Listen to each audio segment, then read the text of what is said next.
What's happening, people? I recently got back from a Native American sweat lodge in Wisconsin. It's called an Inipi. Inipi means to live again. And this one is run by Delbert Charging Crow, a Lakota Indian, and originally from South Dakota. He moved to Wisconsin. I mean, he's got an interesting life. I actually wrote an article about my experience with one of my first sweat lodges, and I wrote it for Tricycle. So it's up on Tricycle. It's called Delbert and the Butterfly. Check it out. So what happens at a sweat lodge? Well, first of all, it's way out some remote suburb in Wisconsin.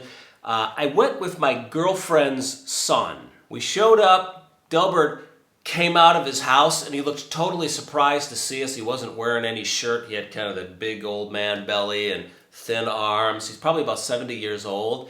And immediately he put us to work. We made a fire, we heated the stones. So the talk before the ceremony, as we prepare for the ceremony, is loose, but it has a certain flavor. These people that come to these lodges, they're not conventional. Like, they're a bit out there. They're talking a lot about the creator, capital C. One of them, the fire tender, forget his name, was telling stories about where he's at in his life as he was kind of like tending to the fire. And he was talking about how he doesn't have health insurance. And he was like, well, you know, the great creator is going to take care of me. I like these people. They're outside the box. They don't consider themselves Republicans or Democrats or progressives. They kind of are usually non-college educated, free thinking. They're no BS kind of people. By the way, and I'm going to come back to this sweat lodge was just for men. And I'm going to tell you why in a little bit, and we're going to open up some questions. The stones are very hot. It's noon. We're ready for the sweat lodge. We go down on our hands and knees and we crawl into the lodge. The fire tender starts delivering these super red hot stones, right? So there's a guy inside the lodge with two sort of pairs of deer antlers, and he grabs the hot stones, called the grandfathers, off this pitchfork that the fire tender is bringing, and he puts them in the hole, the dirt hole in the middle of the sweat lodge. Then the fire tender comes in and they close the flap. Now we're in complete darkness and the sweat lodge begins. And Delbert has a big 5-gallon paint bucket of what he calls medicine water, which is basically just water with some like sage in it, maybe pine needles. And then Delbert starts pouring the hot water on the stones. And then we start to sweat. This lodge got really, really hot. Now, I've done these lodges before. I've done many of them. I've done them in California and I've done them in Wisconsin. And I know how to deal with this heat. You have to turn into the heat.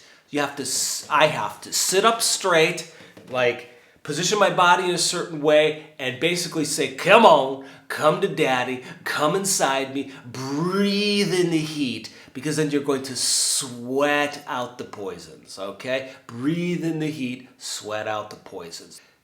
Take it. Because once you start trying to find comfort in a sweat lodge, once you start trying to avoid the heat, avoid the pain, you're in a losing battle with whatever it is, whatever the process is that's going on. You know, you gotta just surrender to it.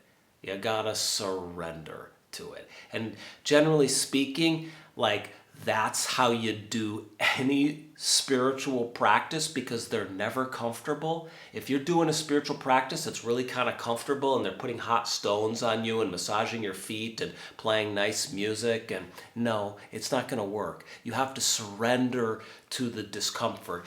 Delbert gave a line in this ceremony, which he gives often, and it's something to the effect of, my grandfather told me that a little suffering is okay. It purifies you. You suffer a little bit, then you're better afterwards. So once the ceremony got going, we were singing these Lakota songs, and it was really intense, that first round. There were, I think, 4 rounds total in this sweat lodge. And then after the first round of singing, we offer prayers. You can offer any prayer you want, but I've noticed there's a way that they do it. So usually it's like people are asking for help from the Creator for their family, for their tribe, for their state of Wisconsin, or for the country, or for the planet. They'll ask for healing, progress, insight, wisdom. If you don't want to say a prayer, Patrick, my girlfriend's son, did not want to do it, so he just passed. You can pass if you want to. We call this doing your prayer in silence. My nephew Miles did his little prayer, my brother Mark did his prayer, and Delbert did his prayer. That was the first round. Then, mercifully, the tent flap was opened. So about 5 minutes later, we did it again. I don't think we said a prayer this time. We just did some serious singing, banging on the drum. And then after that, we did a third round of the same, which followed a brief break where both tent flaps were open. We gasped in the cool air. We did that final round. Then the lodge was over. We went outside and a pipe was passed with some heroin in it, just kidding, and some tobacco in it. We smoked a little tobacco together. If you didn't want to take the tobacco, you just touched the pipe to your shoulder and passed it on. And then it was over. We got together and ate some really, really bad, unhealthy food. Chicken wings, chocolate cake, Kool-Aid, Gatorade, Coca-Cola. This is how we were hydrating ourselves after this ceremony. That was the ceremony. Now, cut to a few days later. I'm on Pike Lake with Toni, my girlfriend, right? It's a beautiful lake near where my mom lives in Hartford, Wisconsin. And we're in these kayaks, and we kayak out into the middle of this lake. We cross the lake, and we go to this interesting area where there's like some weeds, and there's these big kind of thin-limbed trees, and they cast out over the shore in these tangles, and we just kind of went under these tangles in our kayaks and we're talking. And she asked me about the ceremony, and I told her how I felt. I told her that I felt a little bit less excited by and nourished by this spiritual ceremony than I had felt in the past. And the reason for that, the context for that feeling, was my interactions with the participants beforehand. So I mentioned how they're kind of eccentric, they're kind of outside of the mainstream, but they also have this way of speaking that almost began to remind me a little bit of religious believers. There's a lot of this kind of talk of the Creator coming to us, healing us. Patrick had said, I saw little dots of light over my brother. And Delbert said, oh, that's a spirit. That's an ancient spirit. The tent, the lodge is pitch black, but I also saw little dots of light. And so I thought that was kind of interesting. Patrick said he saw it. Other people, do you see these little dots of light? But I found myself thinking, oh, come on. Like, this is neurological, right? I'm sure there's a neurological explanation for this. You're going through an extreme experience, okay? It's an extreme practice to bake yourself alive, right? And the other part of this was, hey, it's all guys. Why is it all guys? Well, the explanation is, if you have a woman coming into the tent and she's in her moon cycle, which is menstruating, that activity seriously throws off the lodge, supposedly. Like, there's so much energy coming out of a menstruating woman that it, I don't know, scares away the spirits and screws up the energy of a sweat lodge. And these guys at the lodge were kind of trying to explain this, and they were kind of almost trying to justify it, I think, to me and to themselves. So there was this male energy at this lodge. And Toni and I were talking about all of this. And then she said something interesting. And this is the point of this video. She said, "You want my opinion?" And whenever she says this, I know that she's about to hand me my hat. She's about to tell me something that's going to contradict or flesh out or contain and expand upon what I just said. And she's not asking this to me lightly. She's being serious. Do you want my opinion? So I said, yes. What's your opinion? She said, it seems to me that what's going on in these ceremonies is that Delbert and the participants, they're offering us something that we've lost. Something that we've lost in this culture. That's what these ceremonies offer. We don't believe in these grandfather spirits anymore, or the great creator, or the energy of the forest. And we were sitting in our kayaks on this calm, peaceful, natural water next to a forest. And as Toni was talking to me about this, I began to have this vision where I almost imagined myself away from the flipping internet, away from the sarcasm, away from the talking heads, away from Fox News, away from Young Turks, away from all the books that I'm reading, away from my education, away from processed foods, away from corporate culture, away from communism, socialism, capitalism, away from white people, black people, brown people, red people, yellow people, everybody people, away from clothing that's made in sweatshops halfway around the world, away from face masks and leather wallets and silver keys and vinyl backpacks, junk, away from carbon in the atmosphere, away from pollutants in the lake. And I went back to a time when there were first peoples living in the forest in tribes. I went to that time. And I thought, maybe there were creator spirits. Maybe there are other dimensions of reality. Maybe when you live in the forest, away from cities where there's so much human energy and so many human creations, smog and cars and stupid advertisements and all of the ground paved over. We put a cement slab like a gravestone over the natural world for miles and miles and miles in every direction. This is city life. And I imagined myself away from that. I imagined myself living in clothing that I made with implements for hunting and farming in my hands that I made in the forest. And I thought, yeah, that's a world where maybe there is a creator.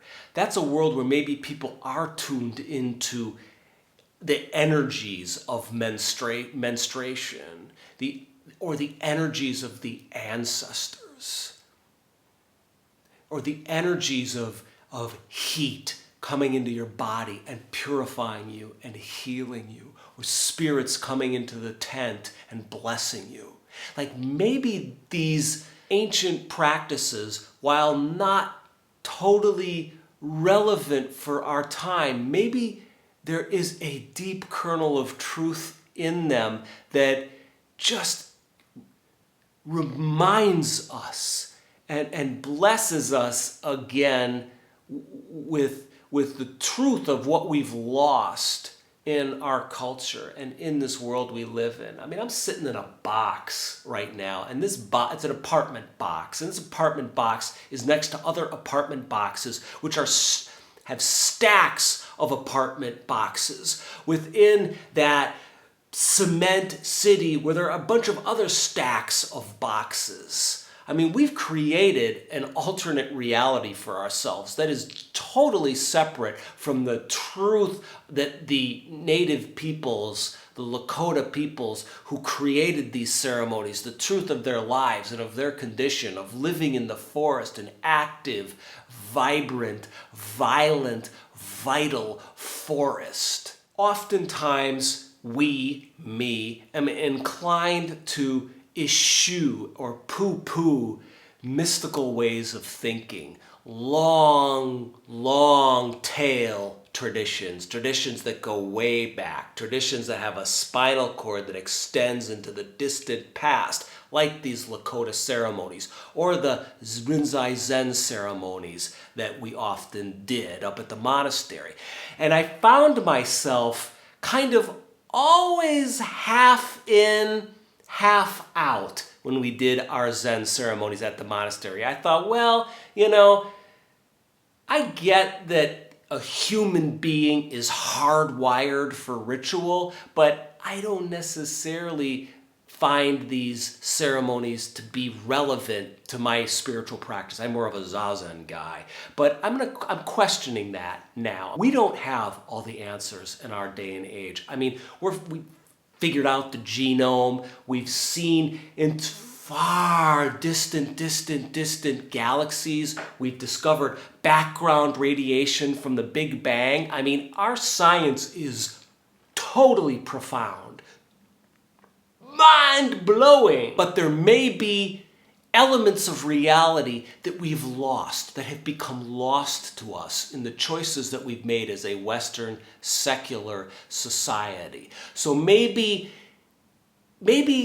try out a prayer. Try out a ceremony at your Zen center.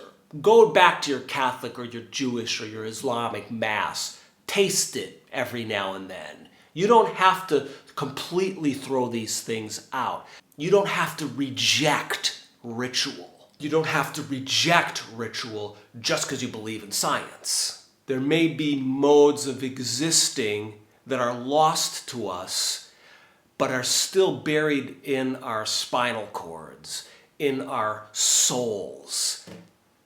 And maybe some of these ceremonies and these rituals are ways of bringing those parts of ourselves, those ancient, buried, ritualistic genes inside of us, bringing them to life, which help to purify us and inspirit us and enliven us and help us die and be reborn, because that's the whole point of spiritual practice. That's it. You're dying and you're being reborn. You're doing some suffering, as Delbert said, and then you feel better, and you are better afterwards. So, I hope that was helpful and useful to you. I offer these videos for free, but if you'd like to go through the ritual of supporting me, you can go to Patreon and you can support me there. I also have some essays there, some blog posts and videos, and you can also just support me through PayPal. I really appreciate your help. Thank you, and I'll see you next time. What's happening?